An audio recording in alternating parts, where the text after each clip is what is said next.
Okay, Ben, you've been doing work on the career-related learning project in Wiltshire. What sorts of things have you been doing over the past term? Well, we started off, there was a training session for a couple of the teachers and staff within the school on the Make It Real game.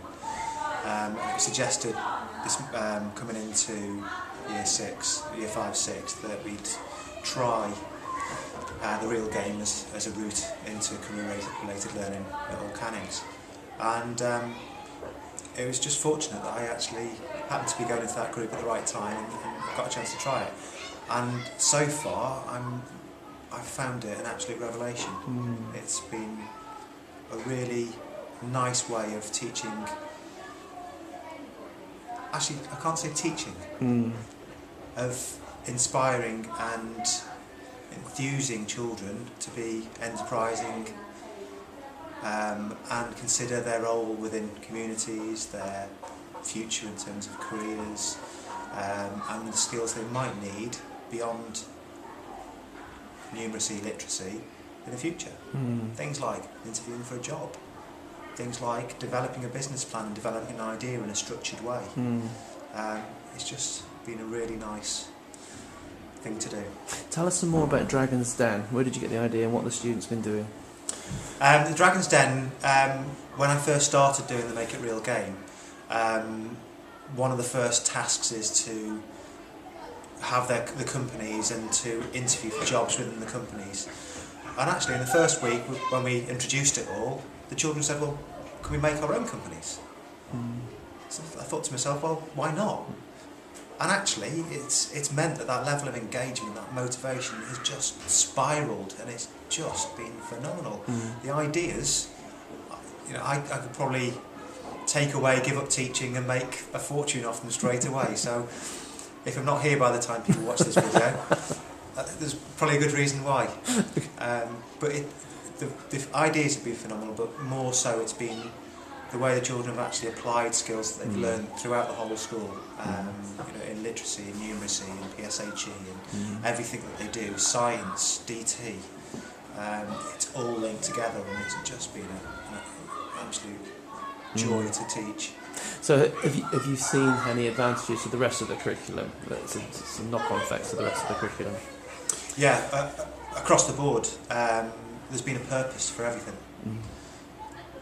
Sometimes you get those topics where you end up just trying to find a good way of getting things in, but it's a little bit like you're shoehorning some things in that don't quite fit. With this, I think it's so broad, there's very little that you can't get in with the purpose that makes it that deep level of learning rather than it being surface level facts and figures and whatever else. It's just, it's opened into that deeper level that just makes it much more worthwhile. And plans for the future, what are you going to be doing in the next part of the term? So next part we've got more about the lifestyle aspect of it. So far we've done the company, we've done building a business plan. We've just started considering some even religious education of designing our city to reflect the needs of different faiths. And the next section is to develop that further, think about our own lifestyle choices. So they've also interviewed for jobs, and the result of that is that they've got jobs that they're getting paid different amounts for. So they then have to make decisions on what they're going to do with the money that they're being paid for those jobs. Are they going to live in a big house but not have the option to go out in the evening? Are they going to drive a flashy car but have to live in a small house? So they've got to start making those decisions. And the great thing is we've set it so that each child will earn a different amount. So it's all very personal. They can't just follow what their mates are doing.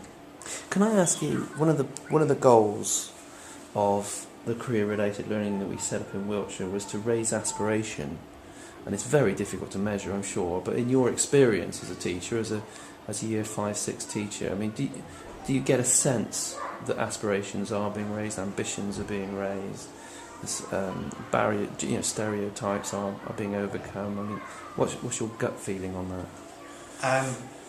My gut feeling is that you can't get better. Mm. It's the purpose, the drive, everything has all led to all those things being fostered. The fact that it's their own companies, if it means that even one child in this class goes away with the confidence at the end of school to set up their own business and contribute to the local community by, you know, paying taxes and or employing other people or whatever it is, it's worthwhile. You know, James Dyson, all the famous people, Richard Branson, they had to start somewhere, and I think it just takes one inspirational moment, topic, whatever it is, that sparks a bit of imagination, that leads to people going on in the future and really achieving things in their lives. It's brilliant, well done.